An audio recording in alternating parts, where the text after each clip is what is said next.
پڑھیں یہ جو ہے نا آمن رسول سے، یعنی آخری دو آیات ہیں نا، یہ پڑھیں آپ۔ اعوذ باللہ من الشیطان الرجیم، بسم اللہ الرحمن الرحیم، آمن الرسول بما انزل الیہ من ربہ والمؤمنون۔ آپ پڑھ کے بتاؤ ٹرانسلیشن جو عمار نے پڑھا۔ رسول اس کتاب پر جو ان کے پروردگار کی طرف سے ان پر نازل ہوئی ایمان رکھتے ہیں اور مومن بھی۔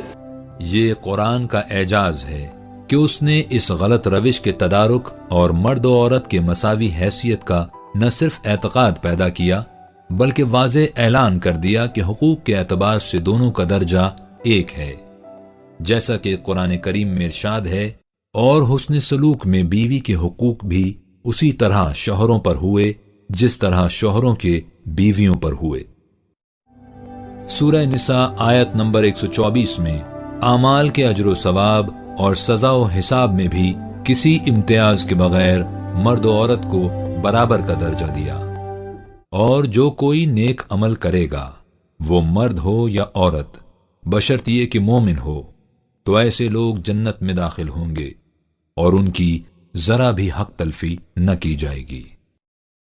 آپ صلی اللہ علیہ وسلم کی جو نواسی تھیں امیمہ ان کا نام تھا، امیمہ یا امامہ، یہ دونوں نام سیرت میں مذکور ہیں۔ تو وہ حضرت زینب رضی اللہ تعالیٰ عنہ کی صاحبزادی تھیں اور ان کے ساتھ آپ کھیلا کرتے تھے، اور بالکل اسی طرح سے کہ جیسے آپ دیکھتے ہیں کہ ایک عام آدمی جو ہے، ایک عام شخص جو ہے وہ اپنی بچی کو لیٹ کر اور پیروں کے اوپر ان کو جھولا جھولاتے ہیں جس طرح سے، اس طرح وہ ان کو جھولا جھولا رہے تھے۔ جب آپ ازواج مطہرات کے حجرات میں ہوتے تو وہاں ازواج مطہرات کے ساتھ آپ ایک یعنی عام خوش مزاج شخص کی طرح سے ان کے ساتھ آپ کا حسن سلوک ہوا کرتا تھا، آپ ان کے کاموں میں ان کے ہاتھ بٹایا کرتے تھے۔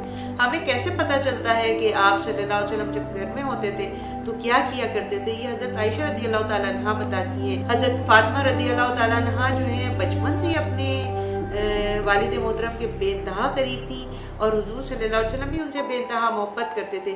حضرت فاطمہ رضی اللہ تعالیٰ عنہ جب بھی حضور صلی اللہ علیہ وسلم کے گھر تشریف لاتی تو حضور صلی اللہ علیہ وسلم کھڑے ہو جاتے اور ان کے ماتھے پر بوسہ دیتے، ان کو اپنے ساتھ بٹھاتے، ان کی ہر بات کو سنتے۔ نبی آخر الزمان رحمت للعالمین صلی اللہ علیہ وسلم نے زمانہ جاہلیت کی مذموم رسم کی تنسیخ اور عورت کی عظمت و توقیر کے عنوان میں فرمایا، جس شخص کے ہاں لڑکی ہو پھر وہ نہ اس کو زمین میں گاڑے اور نہ اس کی تحقیر کرے اور نہ اس پر اپنے لڑکے کو ترجیح دے تو اللہ اس کو جنت میں داخل کرے گا۔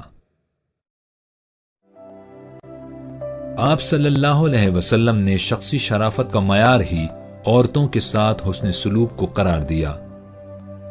حدیث نبوی ہے، عورتوں کی عزت وہی شخص کرے گا جو شریف ہو، اور عورتوں کو وہی شخص بے عزت کرے گا جو شریف نہ ہو۔ کوئی بات نہیں، مایونیز نکال دو اس میں سے۔ آپ صلی اللہ علیہ وسلم نے عورت کو حکمران کا درجہ عطا فرمایا۔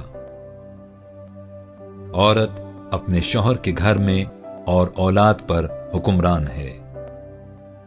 دیکھیے آج ہمارے اندر بعض غلطیاں، غلط فہمیاں، مسکنسیپشنز پیدا کر دی گئی ہیں اسلام سے متعلق کہ عورت کو اسلام ایسے رکھتا ہے جیسے گھر میں کسی نوکر اور خادمہ کو رکھا ہو، اس کا کوئی حق نہیں ہے، وہ کچھ کام نہیں کر سکتی۔ یہ بات غلط ہے۔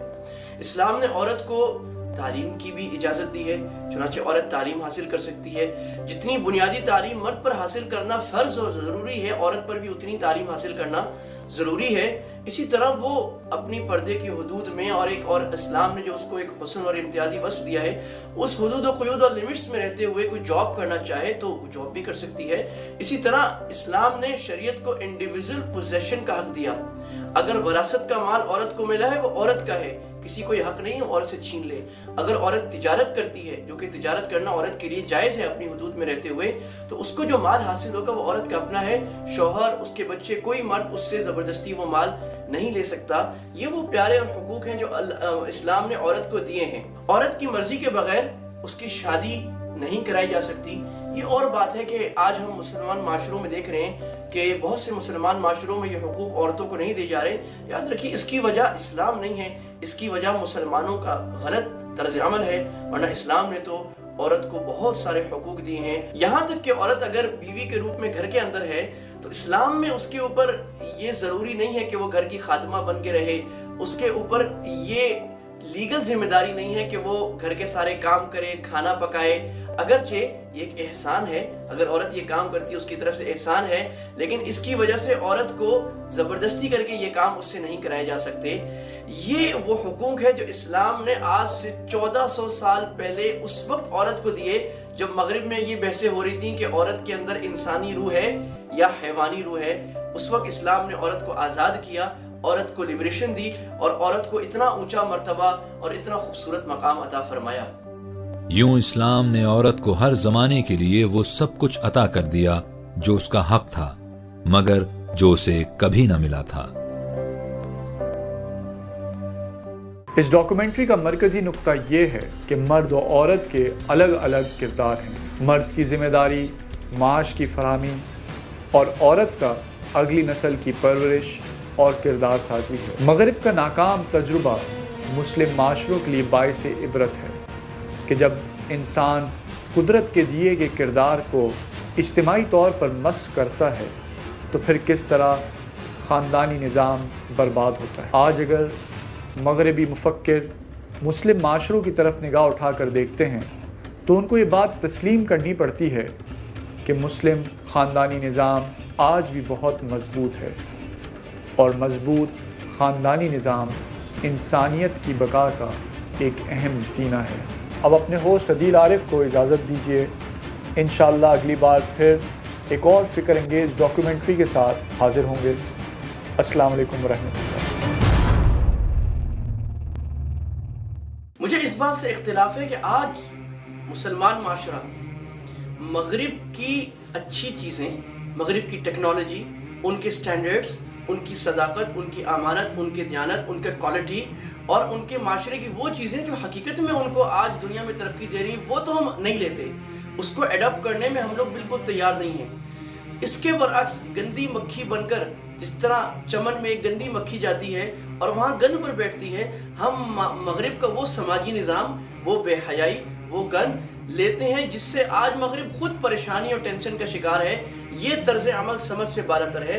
اگر ہمیں کچھ لینا بھی ہے تو مغرب کی وہ چیزیں لیں جو اسلام ہی سے مغرب نے خود ایڈاپٹ کی ہیں اور جو آج مغرب کی دنیا میں ترقی کا سبب بن رہی ہیں. کیا خوب کہا تھا اقبال نے, اپنی ملت پر قیاس اقوام مغرب سے نہ کر, خاص ہے ترکیب میں قوم رسول ہاشمی.